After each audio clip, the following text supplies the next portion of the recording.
Neka, the Witch of Umokwe. The village of Umokwe lay nestled among green hills and whispering streams, a place where palm trees swayed gently and the evening drums carried tales of ancestors across the land. Yet beneath its beauty, fear reigned. Families mourned mysterious deaths, crops withered overnight, young children fell ill without reason, and hunters vanished in the forest as though swallowed by the earth itself. At the center of it all was an old woman named Neka. To the villagers, she was nothing more than a lonely widow who lived in a crumbling mud hut at the edge of the forest. Her hair was as white as the egret's wings, her back bent from age. She smiled at children, offered herbs to the sick, and muttered prayers at the market. But what they did not know was that behind her wrinkled face burned the dark fire of witchcraft.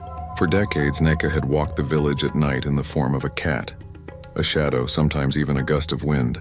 She drank the blood of men in their sleep, sent nightmares to mothers until their infants stopped breathing, and buried charms beneath the ground to bring famine. No one suspected her. When tragedy struck, she was always there to shake her head and sigh, "It is the God's will." But everything changed the day Reverend Father Esosa arrived. Father Esosa was a young priest sent from Benin City to shepherd the Catholic mission in Umokwe. His voice was calm, yet his eyes carried a light that seemed to pierce through secrets. He preached of love, forgiveness, and a God who was greater than all spirits. His presence unsettled Neka. From the very first Sunday she saw him at the altar, she felt her power tremble. That night she gathered her fellow witches in the forest under the giant Iroko tree. "This priest must die," she hissed. "His prayers are fire, and soon the villagers will turn their backs on us. I will crush him before he exposes us." Her first attempt was subtle. She sent a swarm of bats into the mission house to frighten him. But Father Esosa prayed, and the bats scattered like dry leaves. Next, she prepared a charm of cowrie shells and blood, burying it by his doorstep. The priest stepped over it unharmed, his lips whispering psalms. A third time, she entered his room as a serpent, curling by his bed to strike.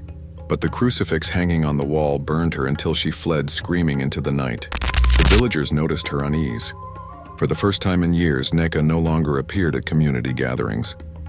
Rumors began to swirl, but no one dared speak her name aloud.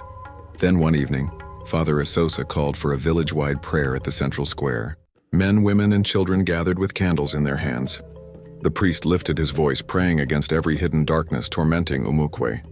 Suddenly, Neka staggered into the square, her face contorted. She tried to shout curses, but her tongue twisted. Her body shook violently as though unseen chains bound her. "Why do you disturb the peace of Umokwe?" Father Esosa asked, his gaze steady. The villagers gasped as Neka fell to the ground, rolling in the dust. From her throat came a voice not her own, harsh, guttural, ancient. "I am Neka, daughter of the night. For 50 years I have feasted on your blood. I killed your sons, I ruined your harvests, I filled your homes with sorrow, and none of you knew." A wail of horror swept through the crowd. Mothers clutched their children tighter. The elders covered their faces. Father Esosa raised the crucifix high. "Confess and be freed, for no power is greater than God." Tears streamed down Neka's wrinkled cheeks. The strength that once made her feared drained away, leaving only a frail, broken woman. She cried out, "Forgive me. I was consumed by envy and darkness. I desired power, and it has destroyed me."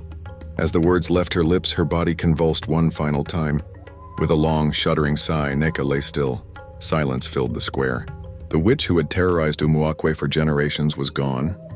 The villagers buried her at the edge of the forest, far from the homes she had plagued. Some spat on the ground, but others whispered prayers for her soul.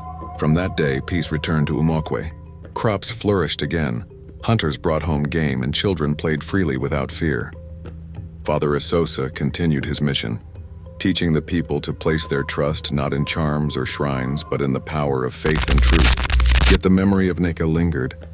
Parents told their children, "Do not let greed and jealousy open the door to darkness. For evil may thrive in secret, but one day light will always expose it." And so the story of Neka, the witch of Umokwe, lived on. Not as a tale of fear, but as a warning, a reminder that no matter how long shadows stretch, dawn will always come.